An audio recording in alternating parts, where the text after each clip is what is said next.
তার নাম, বাবার নাম, মায়ের নাম আমরা সবকিছু ম্যাচ করছি।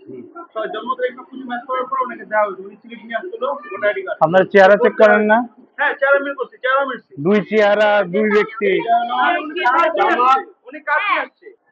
মানুষের বাড়ি বাড়ি যায় ভোটার আইডি কার্ড নিয়ে এই 2 নম্বরই প্রমাণ।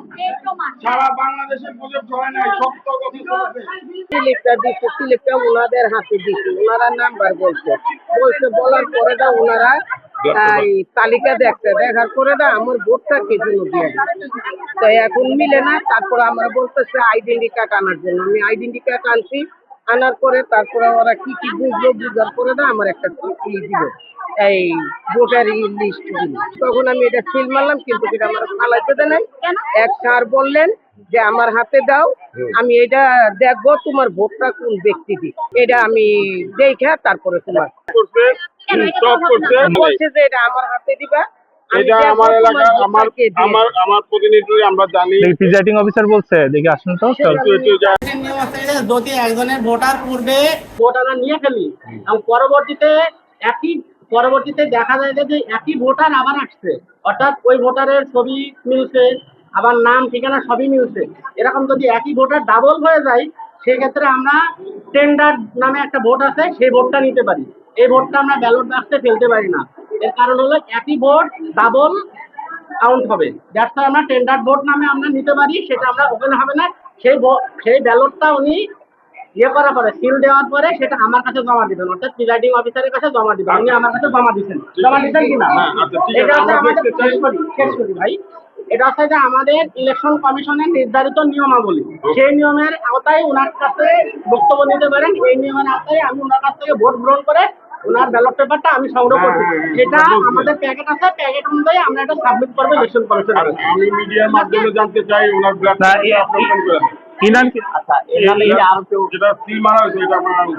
না না, এটা আমি দিতে পারবো না, এটা আমি দিতে পারবো।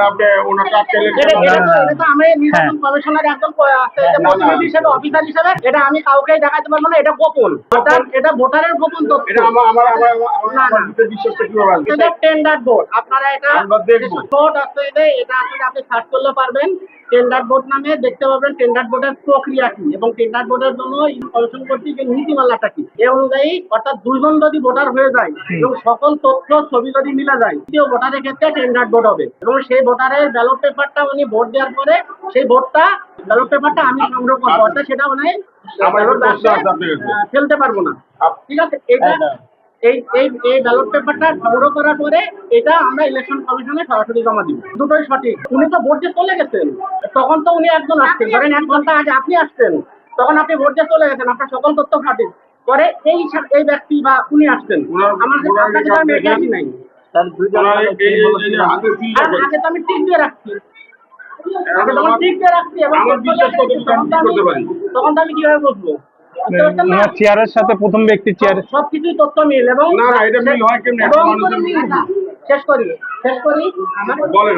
আপনার প্রতিনিধি ওখানে উপস্থিত ছিলেন, আপনার এজেন্টরা ওখানে উপস্থিত ছিলেন এবং তারা এটা সত্যতা যাচাই করছে এবং তারা স্বীকার করছে কিনা, ওখানে যারা এজেন্ট ছিল তারা স্বীকার করার পরে এনার ভোটটা দেওয়া হয়েছে। দুই ব্যক্তির নামে ভোটার আইডি কার্ড হয় কেমনে সেটা আমার এই বোন আজকের থেকে না, আমাদের এলাকা ছোট থেকে বড় হয়েছে। বাইরে কথা বলি, এখানে ভোটাররা আসতে আসতেছে না না, ভোটাররা তো ভোটারের কাজ করছে, এই পাশে ফাঁকা জায়গায় যাই না দাদা, ভোটাররা তো ভোটার কাজ করছে, এটা তো আপনার কথা বলতেছি।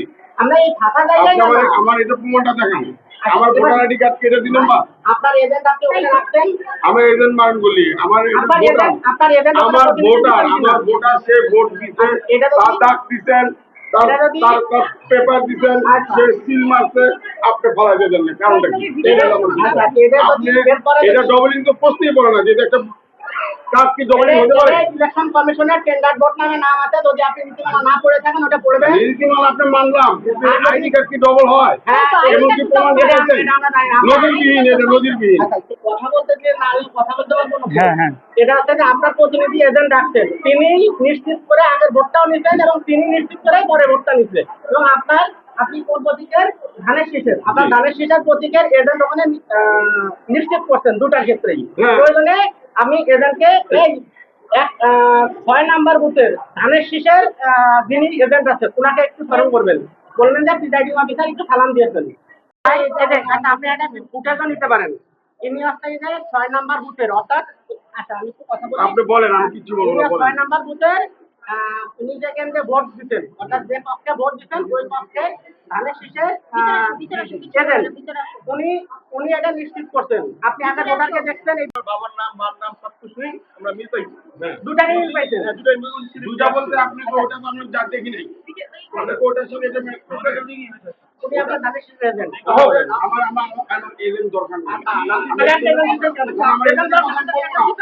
আপনি আমি বলি বলেন। আমাদের কাছে যে লিস্টটা থাকা হয় তার নাম বাবার নাম মায়ের নাম আমরা সবকিছু ম্যাচ করছি। তো জন্ম তারিখ সবকিছু ম্যাচ করার পর ওনাকে দেওয়া হয়েছে। উনি সিলেক্ট নিয়ে আসছিল ভোটার আইডি কার্ড। আপনার চেহারা চেক করেন না? হ্যাঁ চেহারা মিল করছি, চেহারা মিলছি। দুই চেহারা দুই ব্যক্তি। উনি কার্ড নিয়ে আসছে। এটা হলো মহিলা জামাত। এর আগে আইসা 2 নম্বরই ভোট করছে এবং এখানে অনেক মহিলা জামাতের, এই জামাতের মহিলারা, হ্যাঁ ছাপা দেন, এই জামাতের মহিলারা যত বোরকা পরে মুখোশ পরে মানুষের বাড়ি বাড়ি যায় ভোটার আইডি কার্ড নিয়ে এই 2 নম্বরই প্রমাণ। সারা বাংলাদেশের গুজব ছড়ায় নাই, সত্য কথা বলছে, সত্য কথা বলছে যে আমাদের ভোটার আইডি কার্ড কেন নিয়ে যায়। আজকে এটার প্রমাণ, আজকে এটার প্রমাণ তারা বোরকা পরা বা মুখ ঢেকা জামাতের ভোট 2 নম্বরই করে এসে এই হলো আমার বোন এলাকা, সে আজকের না ভোটার প্রতিবার তার কিভাবে এনআইডি কার্ড 2 নম্বর হয়। আমার প্রশ্ন এটা, আগেরটা ভুয়াটা সলিড হলো আর অরিজিনালটা কেন ডুপ্লিকেট হলো, এটা আমি প্রশাসনের কাছে জানতে চাই। উনি তো অরিজিনাল এনআইডি কার্ড নিয়ে আসছে। তা প্রথম জন কি উনিও অরিজিনাল এনআইডি কার্ডই আনছিল? উনি অরিজিনাল কার্ড নিয়ে আসছে। উনি জাস্ট ফটোকপি নিয়ে আসছে। হুম। উনি ফটোকপি নিয়ে আসছে। পাস করার ছিল উনি ফটোকপি নিয়ে আসছে। উনি অরিজিনাল নিয়ে আসে নাই। তাহলে অরিজিনাল উনি নিয়ে আসছে। আপনি যে বললেন না বাকি করা ছিল, আর আমি চিনি না, না আমরা চেহারা দেখি না, আমরা মাত্র চেহারা মিলছে? হ্যাঁ মোটামুটি মিলছে। তা এনার উনি আইডেন্টিটি নিয়ে আসে নাই। অসম্ভব। আমার প্রশ্ন একটাই, ইনার চেহারা মিলছে? হ্যাঁ উনি নিকে তাহলে আগেরটা ফলস ছিল। আগেরটা ফলস ছিল। আগেরটা বলছি আগে কি কি বোরকা পরে আসছিল চেহারা দেখে? না আগেরটা যে মাস্ক পরে আসছিল। বোরকা পরে আসছিল, মাস্ক পরে আসছিল। আমরা খুলছি। আমার এলাকার মহিলা ভোটার বলেন। ওই ছোট স্লিপটা যেটার কি বলে হুম, হয়েছে। ভোটের স্লিপ নিয়ে আমি আসছি। আসার পর ওনাদের কাছে আমি ভোটের স্লিপ দিচ্ছি। দেওয়ার পর ভোটের স্লিপ তারা ওই ইয়ের সাথে তালিকার ভিতরে যে নাম আছে নাম্বার আছে সেটা মিলে না। এখন আমারে বলে যে আইডেন্টি কার্ডটা দেন। আইডেন্টি কার্ডটা আমার হাজব্যান্ড নিয়ে আসছে। নিয়ে আসার পরে আমি তাড়াতাড়ি করে আইডেন্টি কার্ডটা দিচ্ছি। দেওয়ার পরে বলতেছে যে আপনার ভোট হয়ে গেছে। তা আমার ভোট যে হয়েছে, আমার ভোট কোন ব্যক্তি দিল সেটা আমার প্রশ্ন। আমি প্রশ্ন করছি যে আমার ভোটটা কে দিল, আমার ভোট আমি দিব, আমার ভোটটা কে দিল। তখন ওনারা বলছে যে ঠিক আছে, ওনারা কথা বলছে, কথাবার্তা বইলা তারপরে আমার বলতেছে ঠিক আছে আপনি যান, কি আপনি যেটার ভিতর আপনার সিল দেওয়া সেটার ভিতরে গিয়ে আপনি সিল দেন। তারপর আমার যেটা প্রিয় আমি ওইটা সিল দিই। দেওয়ার পরে আমার এক লোক বললেন যে এই এই পেপারটা আপনি ওইখানে ফেলাবেন না, এটা সিল দিয়ে আমার হাতে দিবেন। এখন আমি ওনার হাতে দিচ্ছি। দেওয়ার পর আমি বাইরে গেছি, ভোটের ঘর থেকে বাইরে গিয়ে আমার ভাইদেরকে বলছি। বলার পরে আমার ভাই আসছে, আইসা এখানে প্রশ্ন করতেছে। এখন প্রশ্নের জবাব ওনারা বলতেছে যে অন্য একটা মহিলা যে আসছিল ফটোকপি নিয়ে সে একটা ফলস ভোট দিয়ে গেছে। তখন আমি বললাম আপনারা ধরলেন না কেন? বাবার নাম মার নাম হয়তো তারা মুক্ত করে নিয়ে আসতে পারে, কিন্তু আমার চেহারার সাথে তো সেই মহিলার মিল থাকতে পারে না, একটু না একটু ডিফারেন্স থাকতে পারে। তাইলে আমার বুট কই, আমার বুট কে দিল, কোন ব্যক্তি দিল, আমি সেটা জানতে চাই। বোরকা